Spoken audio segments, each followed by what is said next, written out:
So we're only a few days away from the start of the 2022 Olympic Winter Games, which will be happening in Beijing, China. And today on the show, we've got a very exciting guest on deck.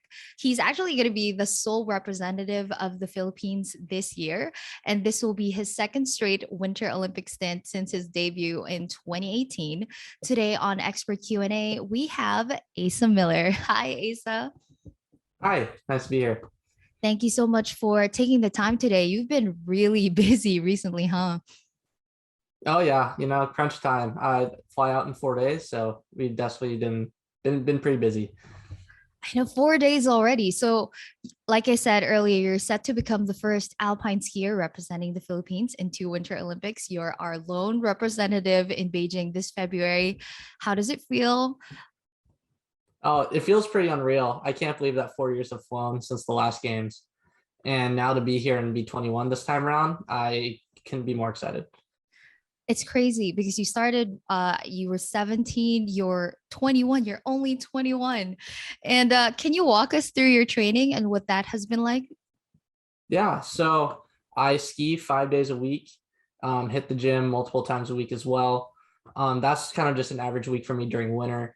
During summer, I'll still ski during the summer most of the time, despite it being a winter sport, and constantly be going to the gym as well. So those are kind of like the routine days. And then skiing sessions will last anywhere from 4 to 5 hours. Has the pandemic affected your training at all? Not too much. Luckily, it's an outdoor sport, so I haven't had to worry too much about it. It affected travel a little bit and like staying in hotels when you're traveling for competitions, but otherwise, it's been pretty straightforward. Well, how does it affect your daily lifestyle, like time management, diet? Um, Yeah. Well, certainly being safe has definitely been a priority of mine. That being said, I did manage to get COVID last month, so I'm very much enjoying that immunity now since I don't have to worry about getting it right before the games. So it did alter a bit, especially like social life and like just time off the hill and when I'm not like focusing on sports and school. well, we're glad to know that you recovered well. Yeah, yeah. It wasn't too bad, honestly. So happy to be healthy. That's good to know. So you've been coached by AJ Kitt, Eric Gilbert, and Brad Sachs. What do you think is the most important lesson you've learned from each of your coaches? Yeah. Well, that's actually a pretty outdated list. Not to, yeah. So I've bounced around quite a bit since then. Those were my coaches 4 years ago. I've been part of programs in Aspen, Colorado, and now I find myself part of Snowbird Winter Sports Club in Salt Lake City. And so my new coach will be Will Gregorak, and he's taught me a lot. He got to compete on the World Cup for a handful of years and has a lot of high tier experience that he's been able to share with me. Yeah. So, can you share maybe like what do you think is the most important lesson or like the thing that you'll carry with you with the Beijing Olympics this 2022? Yeah. So I've definitely learned a lot about how to deal with high pressure situations. And since skiing is a very much a need to perform on right there, right then, and it's all or nothing. And so I very much learned how to like capitalize and relax with the pressure and just learn how to ski my best despite all the risks and like all the stakes that are at play every run. Yeah, alpine skiing is a very like high pressure sport. How did you first get into that? Yeah, my dad signed me up to join the ski race team when I was 8. I began skiing when I was 1.5 years old at Mount Hood Meadows in Oregon. Um, and so ever since then, or since I turned 8 and started ski racing, it's just been a fun thing. And then when I turned 16, it became more of a passion thing. And that's when I also began skiing for the Philippines. Wait a minute. Did you say that you started skiing at a year old, a year and a half? Yeah, it's like mostly making snowmen and like hanging out. But yeah, I was on skis at 1.5. My goodness, how do you even do that? I'm not even sure that I was walking properly at a year and a half. And you're already on the ice. That's crazy. Okay. So you debuted in the Winter Olympics back in 2018. What was that experience like for you? Oh, it truly was one of the best moments of my life. Um, I was so young and I worked so hard for it for 2 years. And so to see it pay off in that way and to soak up that experience it meant the world to me. And I can't believe that I get a second opportunity to do it, and this time with more experience and taking everything I learned from the first go round. Speaking of, what was something that you learned then that you think you can carry with you this year? Yeah, so once again, it was my first time being on like a large world stage and knowing Mhm. that everybody's watching. And so I feel like I'm more equipped to deal with that pressure now. That was definitely the biggest thing, just that and being around the different kind of venues at these high pressure races with really, really good competitors. And so I think I'm able to just kind of relax and stick to myself and know what I can do. What do you think will be the most challenging part of the competition this year? Any competitors that you're watching out for?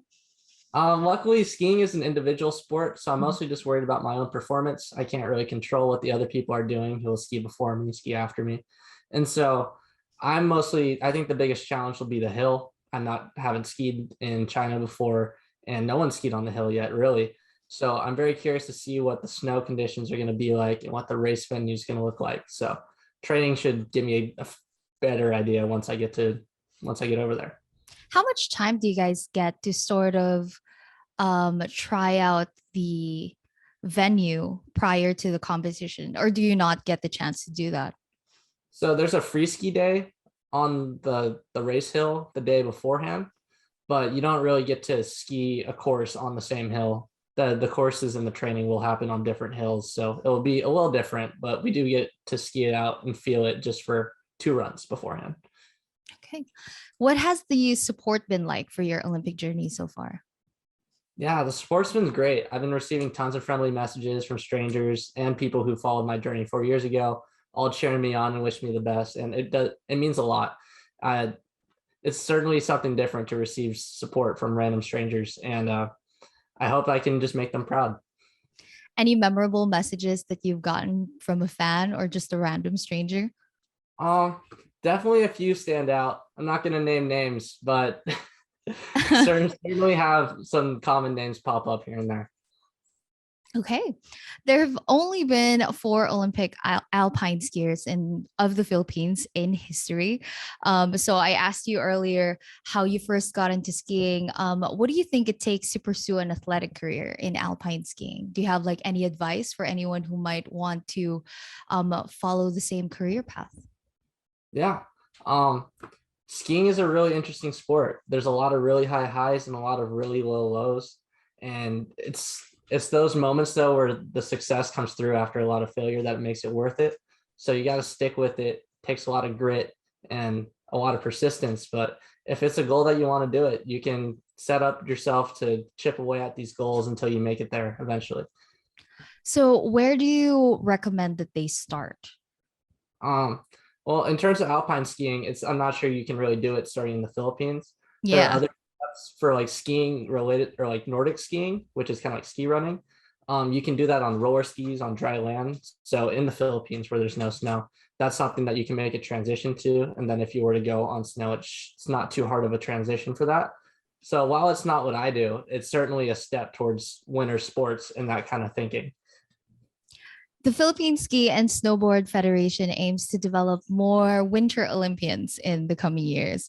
So, how do you think we could achieve this goal? Like, which areas do you think, based on your experience, need improvement or more support? Yeah. Well, in terms of just seeing the steps, I think is the most and getting it the exposure. So I'm hoping that my journey, being a two-time Olympian now, I can serve as like motivation and people can watch what I did and hopefully step in and realize, hey, I can go race for the Philippines. I can snowboard for the Philippines. And so we've seen a ton of growth in the Filipino ski and snowboard community so far. I think the team has grown fivefold since I first began 4 years ago.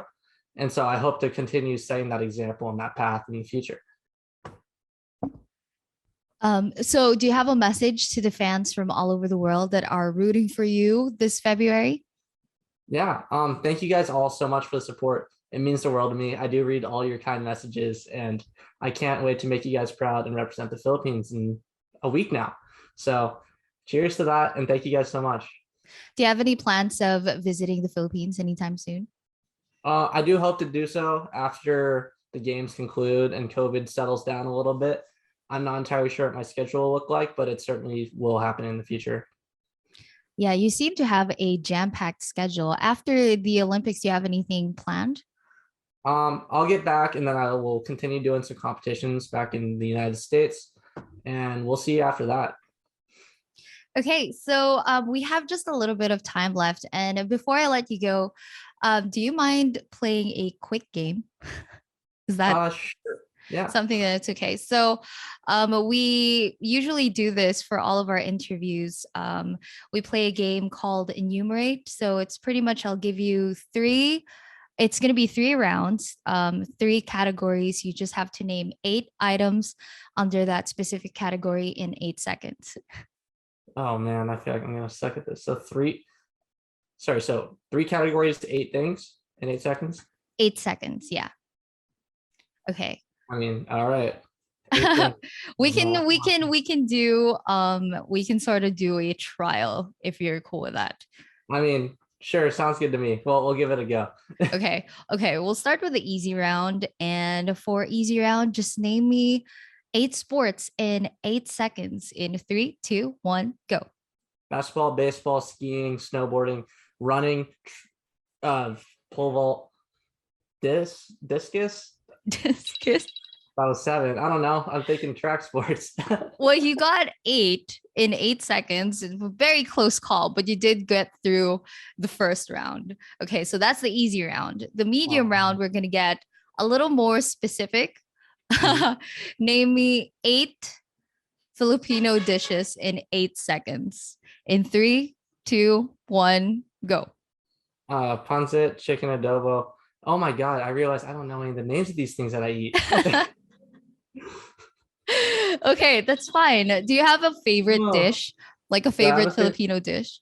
it would have to be the pancit that my mom makes. That would definitely be a favorite, especially like growing up. Pancit. Was that like comfort food for you growing up? Yeah, it wouldn't happen super often, but it was always a treat when it did. Yeah, having pancit is always a treat. Okay, let me think. A hard round. I'm not sure if you're gonna get this, but let's see if you will. So eight, you have 8 seconds on the clock. Name me 8 Filipino fast food brands. Go.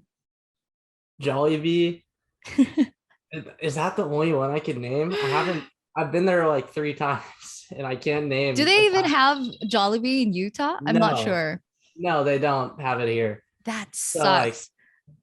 like McDonald's doesn't exist over there. I'm trying to think of like what else have I seen. Sorry, it's been a You few know, you know what? years. It's totally fine. That just means that you have a lot to try when you do come over to the Philippines. Food is amazing. Yeah, no, that was one of the most memorable parts for sure. I mean, love eating. Everyone does. Okay, well, thank you so much, Asa, for taking the time today. Of course, we just want to wish you good luck. It's 4 days until you fly out, and know that we'll be rooting for you and watching you the entire time. All right, thank you so much. I appreciate it.